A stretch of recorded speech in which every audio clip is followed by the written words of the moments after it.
ओम शांति। आज 25 फरवरी 2023 की साकार मुरली।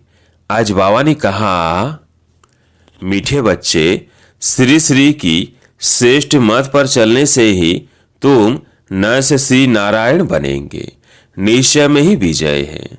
प्रश्न है, ईश्वर की डायरेक्ट रचना में कौन सी विशेषता अवश्य होनी चाहिए? उत्तर है, सदा हर्षित रहने की। ईश्वर की रचना के मुख से सदैव ज्ञान रत्न निकलते रहे। चलन बड़ी रॉयल चाहिए। बाप का नाम बदनाम करने वाली चलन ना हो।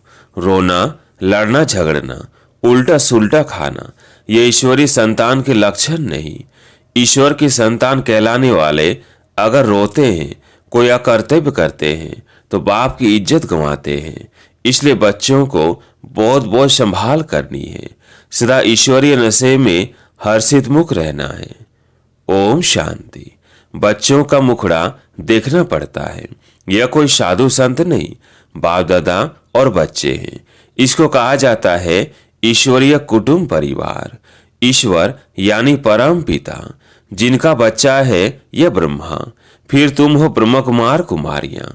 वह है वर्ल्ड का फादर। यूं सारी दुनिया के 3 फादर तो होते ही है।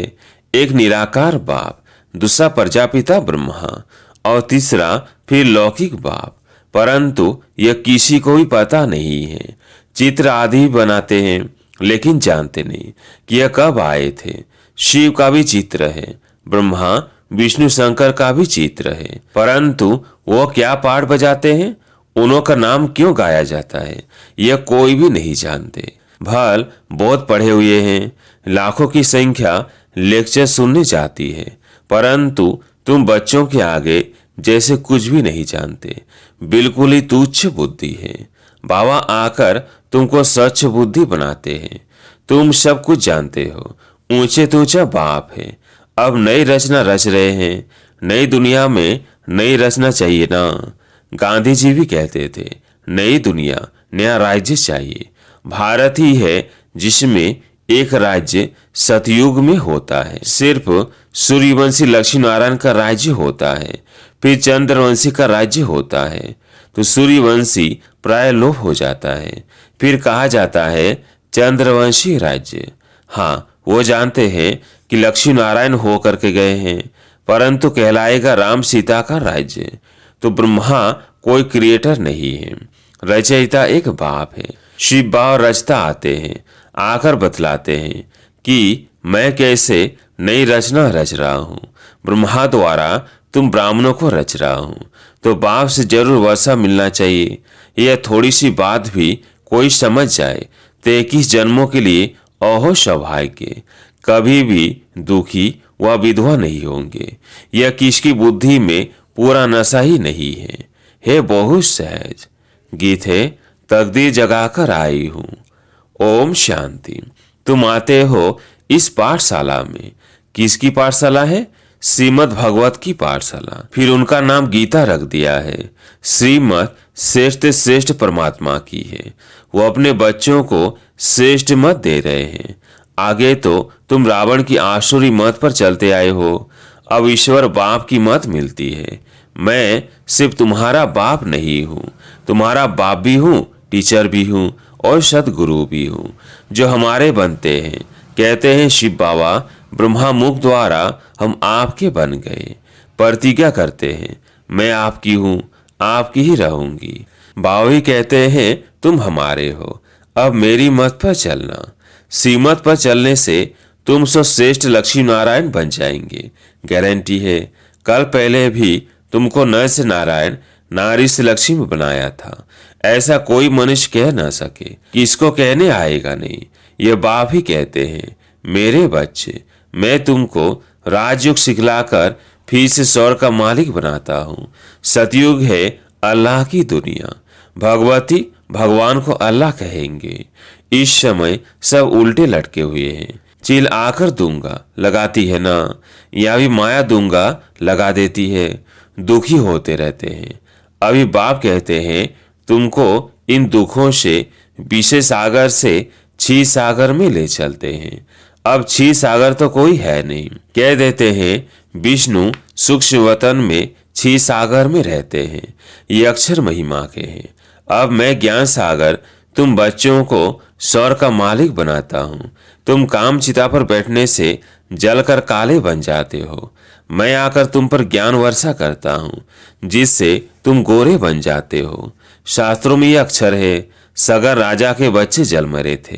बातें तो बहुत बनाती है। अभी बाप कहते हैं ये सब बातें बुद्धि से निकालो। अब मेरी सुनो, संशय बुद्धि विनयसंती। अब मुझ पर निश्चय रखो तो निश्चय बुद्धि विजयंती। विजय माला के दाने बन जाएंगे। माला का राज भी समझाया है। जो अच्छी सर्विस करते हैं उनकी विजय माला बनती है। सबसे अच्छी सर्विस करने वाले दाने रुद्र माला में आगे जाते हैं, फिर विष्णु की माला में आगे जाएंगे। नंबरवार 108, फिर 16,000 की भी माला ऐड करो। ऐसे नहीं, सतयुग त्रेता में सिर्फ 108 ही प्रिंस प्रिंसेस होंगे। वृद्धि होते माला बढ़ती जाती है। प्रजा की वृद्धि होगी तो जरूर प्रिंस प्रिंसेस की भी वृद्धि होगी। बाप कहते हैं कुछ भी नहीं समझो तो पूछो। हे मेरे लाडले बच्चे, मुझे जानने से तुम सृष्टि झाड़ को जान जाएंगे। यह झाड़ कब पुराना नहीं होता है। भक्ति मार्ग कब शुरू होता है यह तुम जानते हो। यह है कल्प वृक्ष। नीचे कामधेनु बैठी है, जरूर उनका बाप भी होगा। अभी तुम भी कल्प वृक्ष के तले में बैठे हो, फिर तुम्हारा नया झाड़ शुरू हो जाएगा।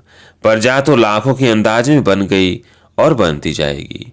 बाकी राजा बनना यह जरा मुश्किल है। इसमें भी साधारण गरीब उठते हैं। बाबा कहते हैं गरीब निवाज मैं हूँ। दान भी गरीब को किया जाता है।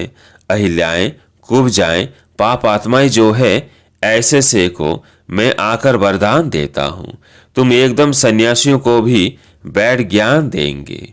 ब्राह्मण बनने बिगर देवता कोई ही बन न सके। जो देवता वर्ण के थे वो ब्राह्मण वर्ण में आए, तब फिर देवता वर्ण में जा सके।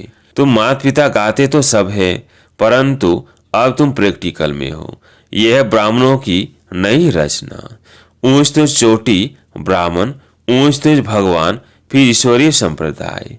तो तुमको इतना नशा रहना चाहिए।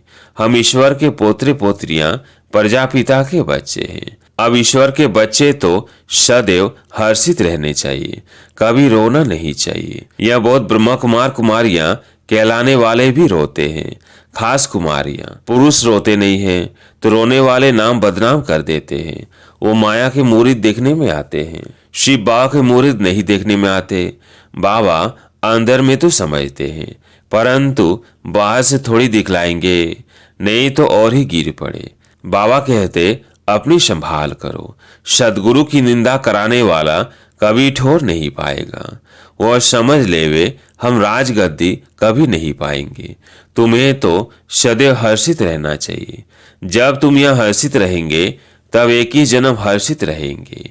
भाषण करना कोई बड़ी बात नहीं, वह तो बहुत सहज है। श्री कृष्ण जैसा बनना है तो अभी सदा हर्षित मुख रहो और मोक्ष रतन निकलते रहे। मुझ आत्मा को परमपिता परमात्मा का धन मिला है। जो मुझ आत्मा में धारण होता है सो मैं अपने मुख से दान करता जाता हूँ। जैसे बाबा शरीर का लोन ले दान करते रहते हैं, ऐसी अवस्था चाहिए। बाबा बाहर से भल प्यार देते हैं, परंतु देखते हैं इनकी चलन बदनामी करने वाली है तो दिल में रहता है, यह ठोर नहीं पा सकेंगे। बाबा को उलझने भी मिलते हैं। ईश्वरी संतान फिर रोते क्यों? आबरू यानी इज्जत तो यहाँ ईश्वरी की जाएगी ना। रोते हैं, झगड़ते हैं, उल्टा सुल्टा खाते हैं। देवताएं रोते तो भी और बात, यह तो डायरेक्ट ईश्वर की संतान रोते हैं तो क्या गति होगी। ऐसा अकर्तव्य कार्य नहीं होना चाहिए जो बाप की आबरू गंवाओ। हर बात में संभाल चाहिए। तुमको ईश्वर पढ़ाते हैं। इस समय तो जितने मनुष्य उतनी मतें हैं, एक न मिले दूसरे से तो बाप समझाते हैं। यहाँ तुम बैठे हो अपनी ऊंच से ऊंच तकदीर बनाने। ऊंच तकदीर सिवाय परमात्मा के और कोई बना ना सके। सतयुगी सृष्टि के आदि में है लक्ष्मी नारायण, वह तो भगवान ही रहते हैं। उसने लक्ष्मी नारायण को राज्य कैसे दिया, यथा राजा रानी तथा प्रजा कैसे हुई, यह कोई नहीं जानते। बाबा समझाते हैं, कल्प के संगम युग पर ही मैं आकर लक्ष्मी नारायण का राज्य स्थापन करता हूँ। बाबा कहते हैं, तुमको राज तिलक दे रहा हूँ, मैं ईश्वर का रचयिता तुमको राज तिलक नहीं दूंगा तो कौन देगा। कहते हैं ना, तुलसीदास चंदन घी से। यह बात यहाँ की है। वास्तव में राम शिव बाबा है, चंदन घिसने की बात नहीं है। अंदर बुद्धि से बाप को और वर्षे को याद करो, मायापुरी को भूलो, इनमें अथाह दुख है। यह कब्रिस्तान है। मीठे बाबा और मीठे सुखधाम को याद करो। यह दुनिया तो खत्म होनी है, विदेशों में तो बम शादी गिराएंगे तो सब मकान गिर जाएंगे, सबको मरना है, कीचड़ पट्टी खलास होनी है। देवताएं कीचड़ पट्टी में नहीं रहते हैं, लक्ष्मी का आह्वान करते हैं तो सफाई आदि करते हैं ना। अब लक्ष्मी नारायण आएंगे तो सारी सृष्टि साफ हो जाएगी और सब खंड खत्म हो जाएंगे। फिर देवताएं आएंगे, वो आकर अपने महल बनाएंगे। बॉम्बे इतनी थी नहीं, गावड़ा था, अब देखो क्या बन गया है। तो फिर ऐसा होगा और खंड नहीं रहेंगे। सतयुग में खारे पानी पर गांव नहीं होते हैं, मीठी नदियों पर होते हैं। फिर धीरे धीरे वृद्धि को पाते हैं। मद्रास आदि होते नहीं, वृंदावन गोकुल आदि नदियों पर रहते हैं। बैकुंठ के महल वहां दिखाते हैं। तुम जानते हो, हम ये आए हैं नर से नारायण बनने। सिर्फ मनुष्य देवता भी नहीं कहो, देवताओं की तो राजधानी है ना। हम आए हैं राज्य लेने। इसको कहा ही जाता है राजयोग। यह कोई प्रजा योग नहीं है। हम पुरुषार्थ करके बाप से सूर्यवंशी राज्य लेंगे। बच्चों से रोज पूछना चाहिए कि कोई भूल चूक तो नहीं की, किसको दुख तो नहीं दिया, डिश सर्विस तो नहीं की, थोड़ी सर्विस में थक नहीं जाना चाहिए। पूछना चाहिए सारा दिन क्या किया। झूठ बोलेंगे तो गिर पड़ेंगे। शिव बाबा से कुछ छिप ना सके ऐसा मत समझना, कौन देखता है। शिव बाबा तो झट जान जाएगा। मुफ्त अपनी सत्यानाश करेंगे। सच बताना चाहिए, तभी सतयुग में नाच करते रहेंगे। सच तो बीठो नाच। खुशी में बहुत हर्षित मुख रहना चाहिए। देखो, स्त्री पुरुष है, एक के सौभाग्य में सौर की बासाई हो, दूसरे के भाग्य में नहीं भी हो सकती है। कोई का सौभाग्य है जो दोनों हथियाला बांधते। हम ज्ञान चिता पर बैठ इकट्ठे जाएंगे। तुम बच्चे जगदम्बा माँ की बायोग्राफी को जानते हो और कोई 84 जन्म मानेंगे नहीं। उनको भुजाएं बहुत दे दी है तो मनुष्य समझेंगे यह तो देवता है, जन्म मरण रहित है। अरे चित्र तो मनुष्य का है ना, इतनी बाहें तो होती नहीं। विष्णु को भी 4 भुजाएं दिखाते हैं प्रवृत्ति को सिद्ध करने के लिए। यहाँ तो 2 भुजाएं ही होते हैं। मनुष्यों ने फिर नारायण को 4 भुजा, लक्ष्मी को 2 भुजाएं दी है। कहाँ फिर लक्ष्मी को 4 भुजाएं दी है। नारायण को सांवरा, लक्ष्मी को गोरा बना दिया है। कारण का कुछ भी पता नहीं पड़ता। तुम अभी जानते हो, देवताएं जो गोरे थे द्वापर में आकर जब काम चिता पर बैठते हैं तो आत्मा काली बन जाती है। फिर बाप आकर उन्हें काले से गोरा बनाते हैं।